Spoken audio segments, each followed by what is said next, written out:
Hey, welcome back to Spirit Music Meetups out in the park here under a big, beautiful tree. Hey, we're going to do a little gleaning today out of another drum book. I have like 200 of these things. Collected them for many years. This is a good book. There's a lot of books that don't have very much teaching.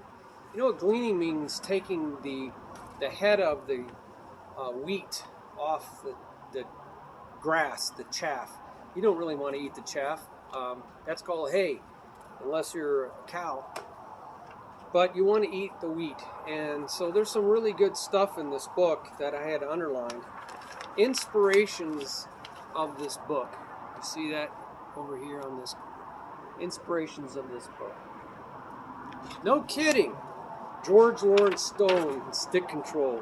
Yeah, you better have that in your library if you're serious about drumming. Master Studies by Joe Morello. Oh yeah, you better have that one. Gary Cook. I couldn't believe he knew about Gary Cook. That's the University of Arizona. It's a big old thick book, like this big. No kidding. Wow. Gary Cook, Teaching Percussion, 3rd edition. The Savage Rudimental Workshop is red. It's about this big, and it's got great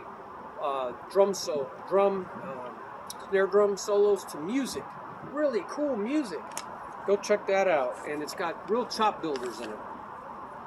And there's this book, it's out of print, I couldn't find it, by Marvin Dahlgren called Drumstick Control. I couldn't find it.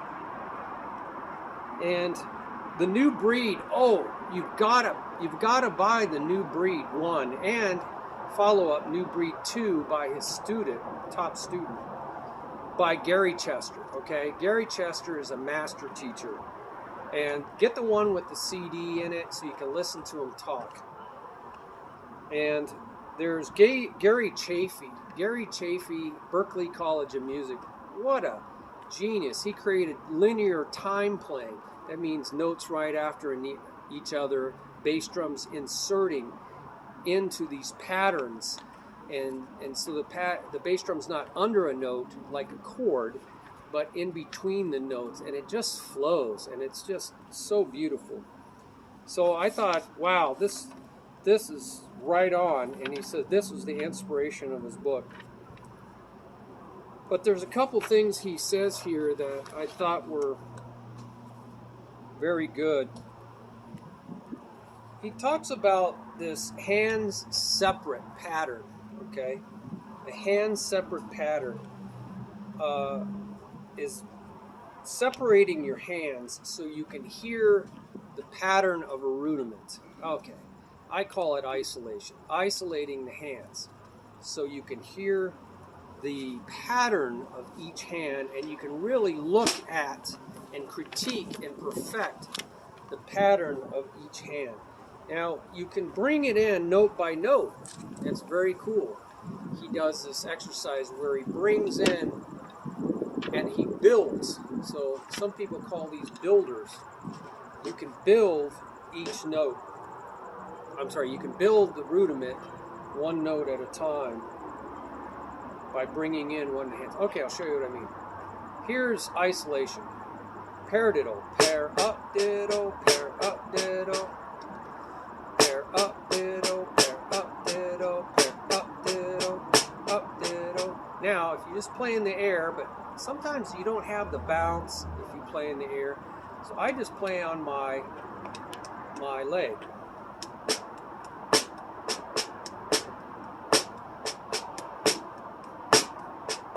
E, 2, and up.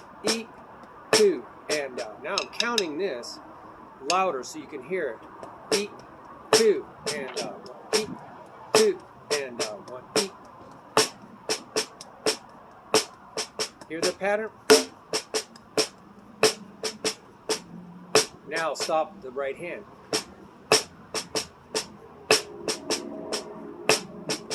Now I'm gonna tap my foot.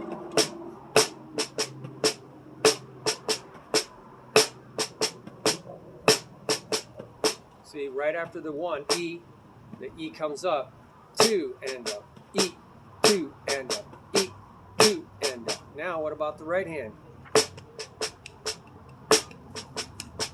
1 and a to E, 1 and a to E, 1 and a to E, 1 and a to E, 1 and a to E, 1 and a to E, 1 and a to E.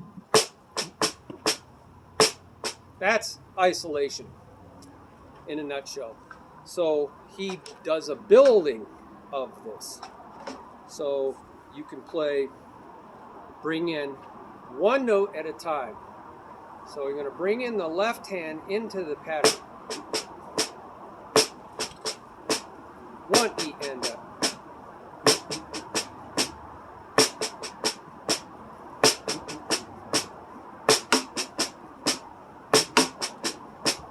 Okay, brought just one note in. Now we got to bring two notes in. Now, to get ready for that second E has to come up to 2. So I can't just go. Can't just let it sit there anymore. I've got to bring it up to get ready to come down. 1 E, 2.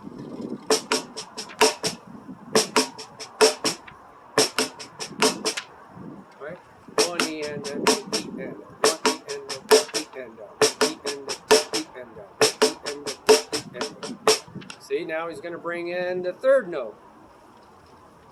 All right? 1 E and a 2 E and. Not and a. 1 E and a 2 E and a. 1 E and a 2 E and a. 1 E and a 2 E and a. So the the last note, is still missing.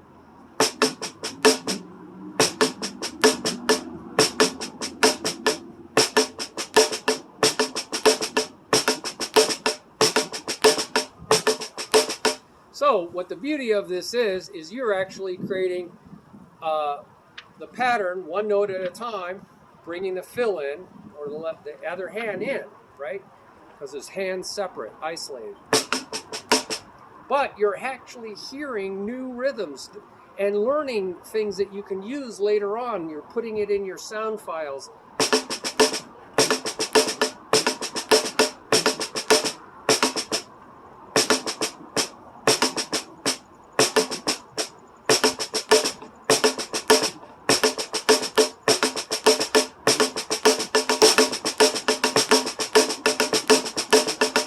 So all 4 versions right there, boom. Isn't that beautiful? So that's what this on the bottom of the page is. And I think that's really a powerful thing. See how he's done that? So you created, see that? Okay, now he explains some really interesting thing about this. The hand set, I want to read what he says here. The hand-separate approach is a different concept applied to a traditional method. Most percussionists learn arm, wrist, and finger concentration one hand at a time. Many teachers determine that a student focusing on one limb at a time could more easily scrutinize the technical elements involved in stroke production. Yes, by focusing on one hand, you can get everything precise and bring in the other hand. Beginning students usually start playing a single stroke with the right hand. The instructors focus the student's attention on elements of grip, hand motion, stick height, all this stuff. After suitable improvement through repetition, the student is introduced to the same concept in the left hand. In other words, da da da ba bum ba da ba bum ba da ba. The other hand is ba ba, or you could go da da da da, the same hand. Because it's just shifted in time. Shifted because you end, but on the left hand you begin. The exact opposite. The left hand is exact. So that's what he's saying. You could do that. Ordinarily, the student combines the 2 motions into the single stroke roll. So, you know, single stroke roll. Da, da, da, da, da, da. See, matching that and then shifting this over. See how it's shifted after this.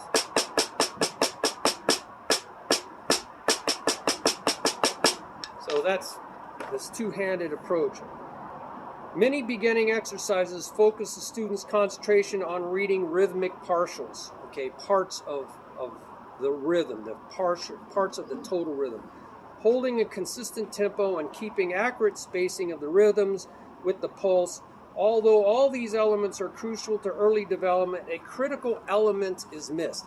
So a lot of builders are they'll go da da da da da da. They'll go da da da da da, and then da da da da da da da da da da da da da da da da.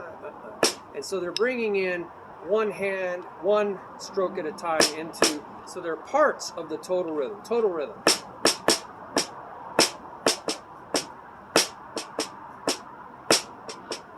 So they're going to bring in parts of that, and that's one way to do it. The hand separate motion and the feeling, it's all about feeling, that the student was initially perfecting is not focused on, utilized, or referenced in the teaching of the hands together pattern. Okay, so this hand separate motion is just not being used. The student instead receives specific corrections related to individual technical inconsistencies, such as change in grip, height, da-da-da-da-da. So they're just trying to perfect the technique, height, and the sound level. So they're just focusing on that. He's saying it's limited. In most cases, once both limbs begin to move simultaneously, a fundamental change in the way the player feels and controls the motion, it changes. For some reason, they do all this focus with one hand, all the focus on the left hand, but when they come together, it just throws them off. All right? To experience this phenomena, try this exercise. First, slowly move your right arm up and down from the elbow, like you're waving with your hand, using your arm and not your wrist. So you're like this. Notice how natural, normal, and comfortable this movement is. Next, slowly move your left hand side to side from the elbow to elbow, like you're wiping a table. Notice again how easily this movement is to execute and how relaxed the rest of your muscles are. Finally, very slowly, do both of these movements simultaneously. These relatively simple movements can become frustrating when trying to do them together. Exactly what he ran into. In other words, patting your head and rubbing your stomach. By themselves, no problem. Right? No problem to do this. So, no problem rubbing round in a circle. No problem. So, all this work goes in. Or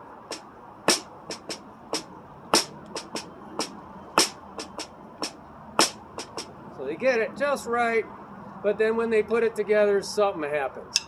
Just like something happens.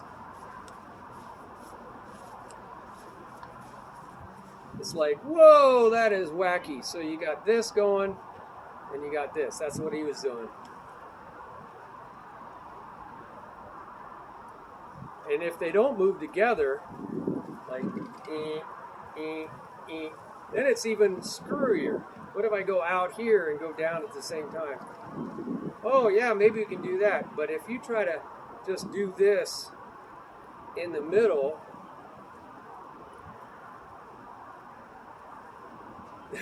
it's just so what happened? What happened? So he said that's the same way that something happens in drumming when you try to do together. The natural lack of independence can be one of the most critical. It's independence. These things have to move independent. Critical skills in the development of a drummer, yet no beginning method book discusses or offers an approach to improve this essential skill.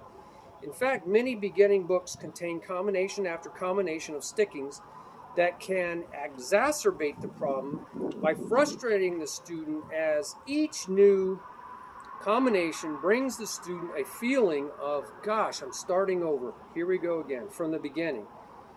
In drum set books like Gary Chester's The New Breed or Mallet books, exercises and strategies for gaining greater independence are presented. Yes, New Breed by Gary Chester, go look at that. But are considered advanced techniques. Yeah, it's sort of further down in his teaching. Fundamental independent exercises at the beginning stages of development can aid in a student's snare drum progress. Drum set too, big time, while also providing a base of muscle facility valuable in approaching other percussion instruments. see, other percussion instruments like mallets, 4 mallets, 2 mallets, you got to have a lot of coordination. You have to a lot of independence. You got 4 mallets doing all kinds of crazy things. So you can't just all of a sudden, woo, I'm going to get coordinated. You got to sneak up on your brain. So that's why this. He's going to bring this left hand in one stroke at a time. Da da da da ba. No, da da see. Da.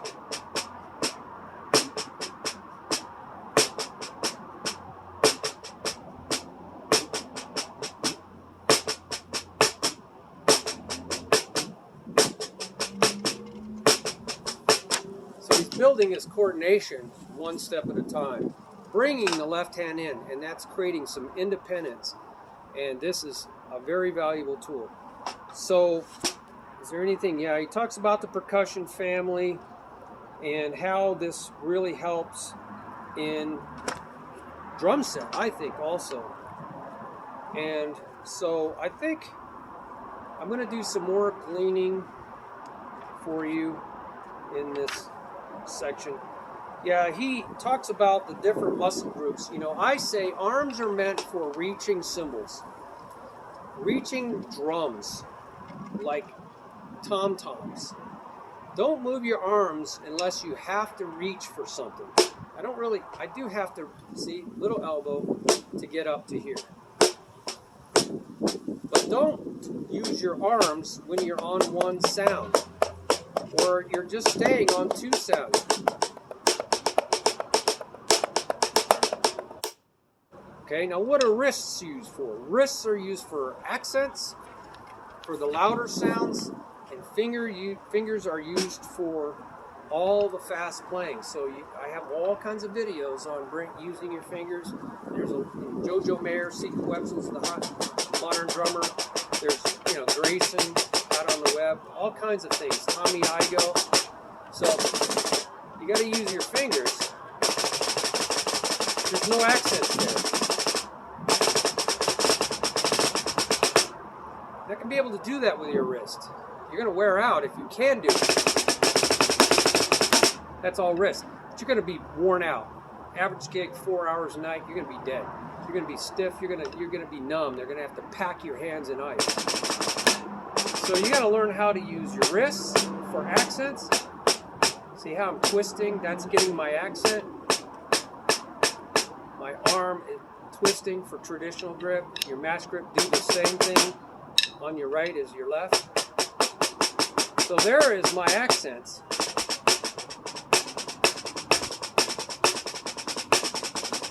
Well, once you're down, so really you want to learn how to take over with your fingers when you're down, okay? When you're down. If you're all up here, you might be doing your fingers and wrists. Definitely way up there, you got to use your fingers and wrists. So that's what that's all about. And he's just going through a majority of notes are played as unaccented. You should be using your fingers. That's where you're going to get, they're so much lighter, than your whole wrist, right? They're just a fraction of what your whole, so they can move a lot faster twitch muscles. And there's all kinds of things called molar strokes that help you use all parts of your body. And you want to use your metronome. He talks about Metronome Games. Yes, metronomes are very, I use drumless loops. I use drum loops, but I like drumless loops because I don't want to compete with the drum part on the loop. So I use that as games, and that means keeping me really mentally active, and music loops help me become musical. So I'm going to play that double paradiddle to Afro-Cuban 6/8 bembe or some Afro-Cuban 6/8 groove, or I'm going to just put my metronome on so I can hear 1, 2, 3, 4, 5, 6, 1, 2, 3, 4, 1, 2, 1, 2, 3, 4, 5, 6, 1, 2, 3, 4, 5, 6, 1, 2, 3, 4, 5, or 1 and 2 and 3 and 4 and 5 and 6 and 1 and 2 and 3 and 5 and 6 6 and, or I'm going to find some counting and stick right with it. It's a motivator, right? It's just amazing. So use your metronome and your loops. And it talks about little games, so you can learn how to come in. You can play whatever pattern it is right with the metronome, or a beat after the metronome. If you have subdivisions of the beat, 1 and 2 and 1 and 2 and 3 and 4 and 1 and 2 and 3 and 4 and 1 and, so you can start your paradiddle on different parts of the count, so it doesn't have to be right on the count. Boy, that's creates, boy, you really have to know the paradiddle, right? If you're starting it, shifting it forward in time, it's easier to shift forward than it is to shift backward. And so he has some really good thing here. I put a star. The hands together pattern is then built by incrementally adding the opposite hand. We saw that to one of the hands to create independence. Will help with coordination greatly.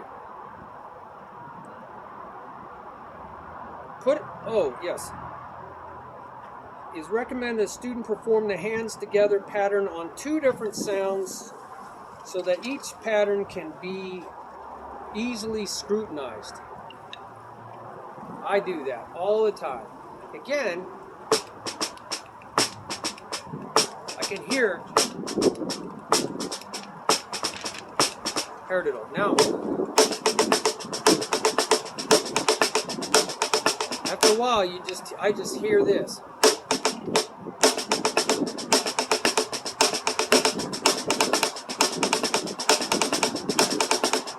But you could listen to this.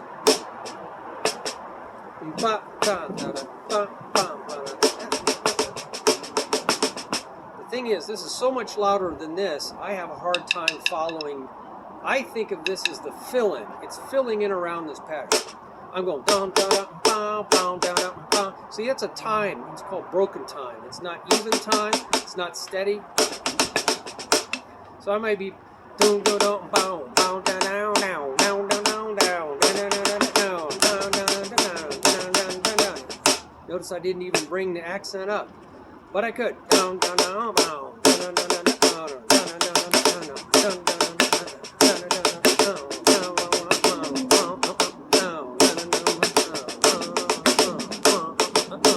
down. See, that's the timekeeper in drum set music. But if you want to really hear what this is doing, switch it. Now I'm hearing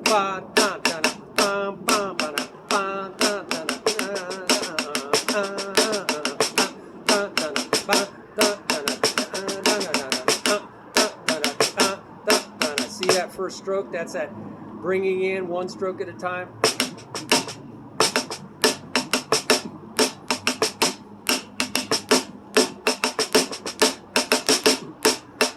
So that bringing that in is going to give you a lot more rhythmic variety, right? Theme on variation on a theme, right? If this is the theme,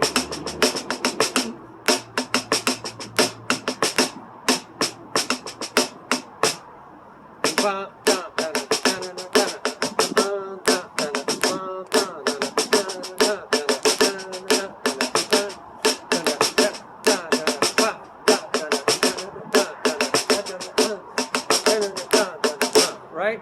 So as you're bringing in the right hand 1 stroke at a time, you're creating variations on the theme. And so much music is just that, variations on a theme. So I like that. Glean, glean, glean. So I put stars in books, I underline things. Play on 2 different sounds so you can hear or listen to the lead hand in isolation while performing the hand sketch. That's what we just did, right? We heard the lead hand. And I think the lead hand almost always starts on the beat. I'll just tell you, but it may not. And then it says, count the rhythms out loud while playing the exercises.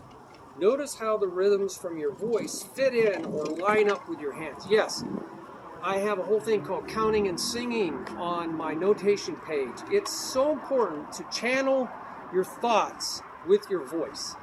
Right now, if I don't speak to you, right, I'm thinking about going to get a drink with my cup that's floating around here because it's empty, it's dry, I'm dry. But by doing my mouth and thinking about what I have to say, it channels my thoughts. See, right now, by not saying anything, my mind can be wandering, trying to do 15 things. You know, who knows? My mind's going all over the place. But by using your mouth, you use much more of your brain. They've seen it lit up. Your brain just lights up. Ooh, lights everywhere when you move your mouth. You use more of your brain. You learn faster. Vocalizing, phonetics is how we learn language. Say what you want in life. Say what you want in drumming. Over and over and over. Program the noodle. I'm a computer programmer. Spent most of my life doing it. So if you program the computer and it's a good program, the computer will do the program. If it's a junk program, the computer's going to do junk. So it's called GIGO. Garbage in, garbage out. Garbage in, garbage out. I had to fix a lot of people, programmers, junk programs. I had to constantly look for the bugs. I was a bug troubleshooter.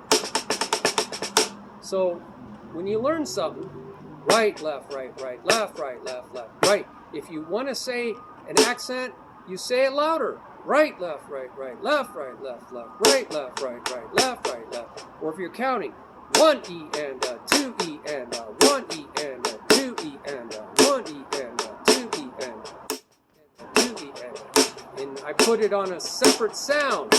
So my sound becomes an extension of my mouth. You'll see this in all the great players. B.B. King, he's speaking to his guitar. Stevie Ray Vaughan, you could see it in his mouth. 1 E and a 2 E and a 2 E and a 2 E and a 1 E and a 2 E and a 3 and a 4 E and a 1. 1 and 2 and 3 and 4 and 1 and 2 and 3 and 4 and 1 and 2 and 3 and 4 and 1 and 2 and 3 and 4 and. So my body learns how to play what I say. Play what I say. I've trained my body to play what I say. And I can say it with vowels, verbs, syllables. Dum da dum dum da dum dum da dum dum da. So I got to do that, but I also do it with counting. 1 and 4 and 1 and 4 and 1 and 4 and 1 and 4. So play what you say. Play what you say. All right? So I hope you got some ideas there. Glean from the book. Glean from the book. Make notes in books. Underline things. And that'll be good for now. We are going to go into some other books later on, but got to get that drink I was talking about. Thirst has overtaken me. But focus your mind. Get mentally coordinated first. Get mentally coordinated before you can become physically coordinated. Your body becomes an extension of your mouth, which focuses your mind. It's sort of like the spotlight on a stage. The spotlight on the stage focuses on the singer. That's the front of your brain, the cerebral cortex. That's the person that's in the front, and that's your mouth. Singing the parts, counting the parts, right? Singing is right brain, creative, musical part of your brain, and counting is your left brain. It's math. It's very logical. It's a tape measure. You want to use both. Start with the left, get it all correct, measure 3 times, cut once. That's what I use in when I fix things at the house. Measure 3 times, not twice, 3 times, and then cut, because you'll make a mistake. And then you ruin the wood, which is very expensive right now, thanks to the regime that is in control. Like Jimmy Carter, oh my, 4 years and 2 years to get out of the hole that Jimmy Carter dug for us. It was horrible.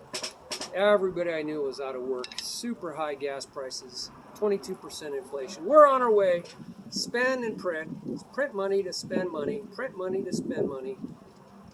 Spend money on things that nobody will ever see the benefit of it. Most of it's going out of the country. No accountability. Government Accountability Office says we don't even know where this money's going. The Budget Committee, Congressional Budget Office, CBO, goes, no, this is not really true. This is going to cost way more than they're saying, but they've buffaloed everybody. Well, anyway, I don't want to get off into that. So use your mouth to focus. See how my mouth took me in a different direction? Focus your thoughts with your mouth. That's the spotlight.